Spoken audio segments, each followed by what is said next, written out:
కానీ ఈ రాష్ట్రంలో ఒక చెదల పురుగు అనేది పట్టింది. ఆ చెదల పురుగు పాకి మళ్ళా నేను 170కి అంటున్నాడు. అసలు 170 వస్తాయా లేకపోతే అసలు ఈ వైజాగ్లో కట్టిన అది కూడా ఓడగొట్టుకొని అసలు ఎటుపోతాడో ఏమో మాకైతే తెలియదు. మాకు అసలు తెలుసుకోవాల్సినంత అవసరం కూడా లేదు. తను ఎడిపోయినా మాకు తెలుసుకునే అంత కూడా లేదు. మాకు ప్రాణం ఇసుకు పుట్టి మమ్మల్ని 1548 రోజులు జరుగుతుంది కదమ్మా. ఈ రోజుతో ఇంకా ఎన్ని రోజులు చేద్దాం అనుకుంటున్నారు? ఎన్ని రోజులైనా మా రాజధాని మాకు దక్కి మంచి నాయకుడు వచ్చేదాకా రాజధాని ఇక్కడ శాశ్వత రాజధాని చేసేలాగా మీరు దీక్షలు చేస్తూనే ఉంటారు. దీక్ష చేస్తాము. మేము వదిలిపెట్టమని ఎప్పటి నుంచో శబ్దం చేస్తున్నాము. ఈ ముఖ్యమంత్రికి తెలుసు, అన్నీ తెలుసు. వీళ్ళు ఏదో తాత్కాలంగా చేసి వాళ్ళు ఎన్నాళ్ళు చేస్తారులే అన్నారు కూడా. అది కూడా అన్నారు. వాళ్ళు మొన్న చేస్తే 1 సంవత్సరం చేస్తారో లేదా 2 సంవత్సరాలు చేస్తారో ఎవరు వాళ్ళు పడుకుంటారు. వాళ్ళు పడుకుంటే మేము మేలుకొని ఉంటామని అనుకున్నాం. వాడే పడుకునే రోజు వచ్చినాయి. కానీ మేమే పడుకునే రోజుల్లో మాకు అన్ని నేర్పాడు. అంత స్ఫూర్తి ఎక్కడి నుంచి వచ్చిందమ్మా మీకు? మా భూమి పోయి కసి వచ్చింది. మాకు పనులు లేక ఇక్కడ మరి పేదవాళ్ళం ఉన్నాము. రైతుకి అంత లేదు. పేదవాళ్ళం చాలా ఉన్నాము.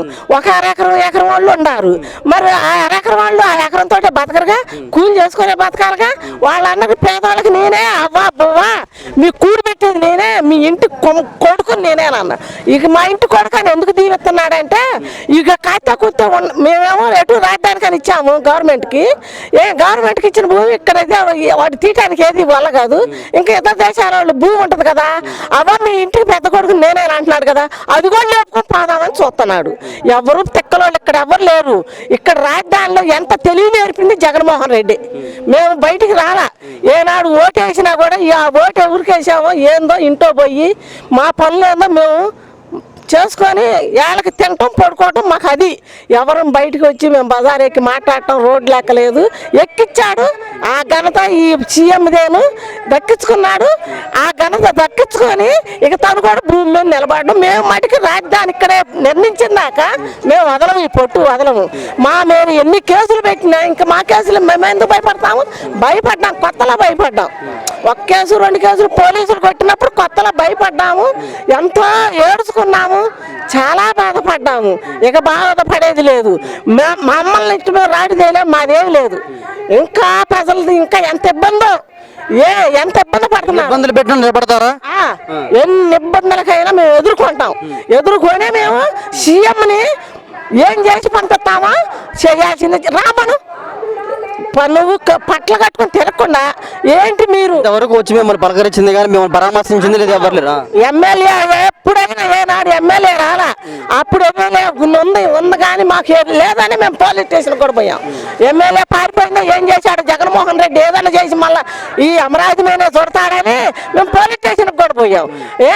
ఆ ఎమ్మెల్యే అసలు వచ్చి మమ్మల్ని కనపడదు లేదు, అడిగింది లేదు. మరి అదే జగన్మోహన్ రెడ్డి పట్టలు కట్టుకొని ఈ రైతు భూమి కదా నువ్వు సచివాలయంకి వచ్చేది, ఈ రైతు ఇచ్చిన భూమికే హైకోర్టుకు వచ్చేది ఎవడైనా, ఈ రైతు ఇచ్చిన భూమిగా. మరి ఎన్ని పనికరాలు ఇన్ని ఉంటే శ్మశానం అని అన్నారు. ఏ శ్మశానంలో వెళ్ళారు మీరు? ఏ శ్మశానంలో మీరు ఉంటున్నారు? రాట శ్మశానం చేశారు. శ్మశానంలోనే మిమ్మల్ని పీక్కుతున్నాయా? ఏమన్నా మీరేమన్నా ఏలాడుతున్నారా? దెయ్యాలు ఏలాడినట్టు ఏలాడుతున్నారు. కరెక్ట్, అది కూడా దెయ్యాలు పట్టినట్టే ఉన్నారు. మరి ఇప్పుడు ఈ బాధన కానీ మీరు ఇప్పుడున్న మీలో ఉన్న బాధన కానీ ఎలా తీర్చుకోబోతున్నారు అంటే ఏం చెప్తారమ్మా? ఎలా తీర్చుకునేది ఏముంది? మా రాజధాని ఎవరైనా సరే మేము అన్నీ అడుగుతాము.